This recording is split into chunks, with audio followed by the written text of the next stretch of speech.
નમસ્તે મિત્રો, ગુજ્જુ ટિપ્સ વાળા ચેનલમાં આપનું હાર્દિક સ્વાગત છે। તો મિત્રો આપણે આજના વિડીયોમાં વાત કરવાના છીએ કે દિવાળી પછી જે કમોસમી વરસાદ પડેલો છે તેના આધારે ખેડૂતોને ભારે નુકસાન થયું છે। તો એના તમે વિડીયો પણ ઘણા બધા જોયા હશે કે ખેડૂતોને મગફળીમાં કે કપાસમાં તે ભારે નુકસાન થયું છે। તેના આધારે એક સરકાર દ્વારા એક એક્શન લેવામાં આવી છે, એક રાહત પેકેટની। તો આ સરકાર દ્વારા તમને કેટલું રાહત પેકેટ આપવામાં આવ્યું છે તેના આધારે તમારા બેંક ખાતામાં કેટલી રકમ તમને જમા થશે અને આ ઓનલાઈન ફોર્મ જે રાહત પેકેટના જે ખેડૂતોને નુકસાન થયું છે તેના ઓનલાઈન ફોર્મ તમારે કઈ જગ્યાએથી તમારે ભરવાના રહેશે તેના આધારે તમારે કયા કયા ડોક્યુમેન્ટ તમારે અગાઉથી રાખવાના રહેશે અને આ ઓનલાઈન ફોર્મ તમારે કઈ તારીખથી લઈને કઈ તારીખે ચાલુ થવાના છે તે તમામ માહિતી આપણે આજના વિડીયોમાં આપણે લેવાના છીએ। તો આ વિડીયો પૂરેપૂરો જોવાની કોશિશ કરજો જેથી કરીને તમને તમામ માહિતી તમને મળતી રહે। તો ચલો મિત્રો આપણે વિડીયોને આપણે સ્ટાર્ટ કરીએ।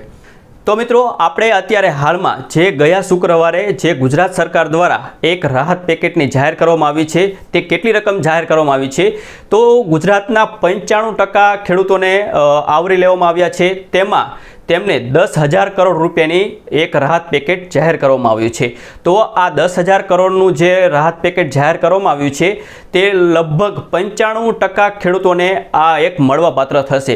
એટલે કે આ જે 3 દિવસનો જે સર્વે કરવામાં આવ્યો હતો તેમાં 5,000 ટીમો એને સર્વે કરવા સરકાર દ્વારા એક લગાડવામાં આવી હતી। તેના આધારે આ સર્વેના આધારે 95% ખેડૂતોને આ લાભ મળવાપાત્ર થશે। એટલે કે ગુજરાતના તમામ ખેડૂતોને આ લાભ મળવાપાત્ર થશે। કેમ કે આ ગુજરાત સરકારનું જે રાહત પેકેટ જાહેર કરવામાં આવ્યું છે તે અત્યાર સુધીનું સૌથી મોટું રાહત પેકેટ ગણવામાં આવે છે। તો આપણે ઇન્ડિયામાં આપણે ગણવી તો આ રાહત પેકેટ બીજા નંબરનું જાહેર કરવામાં આવ્યું છે। તો આ રાહત પેકેટના આધારે ગુજરાતના જે તમામ ખેડૂતોને આ લાભ મળવાપાત્ર થશે। કેમ કે જે નુકસાન થયું છે તે પૂરેપૂરું ભરપાઈ તો ખેડૂતોને નહીં જ થાય, કેમ કે આ એક રાહત પેકેટ છે। તમને જે બિયારણનો ખર્ચો હોય એવો નાનો મોટો ખર્ચો તમને ભોગવવો ન પડે એટલા માટે આ એક ગુજરાત સરકાર આવી રીતે રાહત પેકેટ જાહેર કરતી હોય છે। તો તમને આ રાહત પેકેટ તમને કેટલું મળવાપાત્ર થશે, તમારે હેક્ટર દીઠ તમને કેટલું મળવાપાત્ર થશે તો ગુજરાત સરકારે એવું જાહેર કર્યું છે કે તમારે હેક્ટર દીઠ તમારા બેંક ખાતામાં 22,000 રૂપિયાની તમને રકમ મળવાપાત્ર થશે। અને કેટલા હેક્ટર સુધીની તમને મળવાપાત્ર થશે તો ઓછામાં ઓછું તમને 2 હેક્ટર સુધી મળવાપાત્ર થશે। તો જે લોકોને 2 હેક્ટર અથવા તો 2 હેક્ટરથી વધારે જમીન હોય તો તેવા લોકોને હેક્ટર દીઠ 22,000 રૂપિયા લેખે એટલે કે 2 હેક્ટર સુધી તમને મળશે। એટલે કે ટોટલ તમને 44,000 રૂપિયા સુધી મળવાપાત્ર થશે। તો એમાં બિન પિયત કે પિયત એવું પહેલાં જોવામાં આવતું હતું, પણ આ વખતે એવું કંઈ પણ જોવામાં આવશે નહીં। તમારી જમીન બિન પિયત હોય કે પિયત હોય તમામ ખેડૂતોને હેક્ટર દીઠ 22,000 રૂપિયા મળવાપાત્ર થશે। તો જે ખેડૂતો 2 હેક્ટરથી ઓછી જમીન ધરાવતા હોય તો તેવા લોકોને હેક્ટર દીઠ મળવાપાત્ર થશે। જે ખેડૂતોને 1 હેક્ટર હોય તો એમને 22,000 રૂપિયાની સહાય મળવાપાત્ર થશે। અને જે ખેડૂતો પાસે 10 હેક્ટર જમીન છે તો તેમને પણ 2 હેક્ટરના લિમિટમાં એટલે કે એમને 22 દૂ 44,000 રૂપિયા લેખે જ મળવાપાત્ર થશે। બાકીના જે 8 હેક્ટર ઉપરનું છે તેની તમને કોઈ વળતર મળવાપાત્ર થશે નહીં, એટલે કે 2 હેક્ટર સુધીનું જ તમને વળતર મળશે। તો આ થઈ ગઈ તમને તમારા ખાતામાં કેટલી રકમ જમા થશે। હવે તમારે આ ફોર્મ તમારે ભરવું હોય તો તેના માટે તમારે કયા કયા ડોક્યુમેન્ટની જરૂર પડશે, કેમ કે જ્યારે પણ ફોર્મ ચાલુ થશે તો તમારે સૌથી પહેલાં તમારે ડોક્યુમેન્ટ તમારી પાસે હોવા જરૂરી છે। કેમ કે તમારે લાઇનમાં પણ ઊભું રહેવું પડશે, કેમ કે સાઈડ હેંગ થવાની સંભાવના પણ વધી જશે। કેમ કે આખા ગુજરાતમાં 18,000 ગામડાઓ છે, તે તમામ ગામડાઓના ખેડૂતો આ ફોર્મ ભરવા માટે લાઇનમાં કે તડાબડી કરતા છે। તો તેના આધારે તમારે ડોક્યુમેન્ટ અગાઉથી તમારી પાસે રાખવા જરૂરી છે। તો તેના માટે તમારા જે જમીનના 7/12 હોય તેના તમારે અત્યારથી જ તે કાઢી લેવા જરૂરી છે। અને ત્યારબાદ જે ખેડૂતના 7/12 નામ હોય અને જેના નામનું તમારે ફોર્મ ભરવાનું હોય તેનું આધાર કાર્ડ હોવું જરૂરી છે। અને આધાર કાર્ડની સાથે એક ખેડૂતની બેંકની પાસબુક અને આ 3 વસ્તુ ડોક્યુમેન્ટ તો તમારે કમ્પલસરી છે।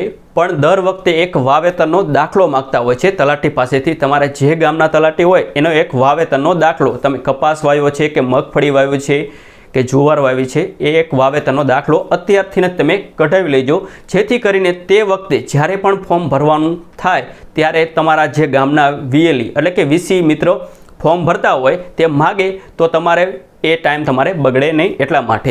તો તમારે કમ્પલસરી આ 4 ડોક્યુમેન્ટ તમારે રાખવા જરૂરી છે.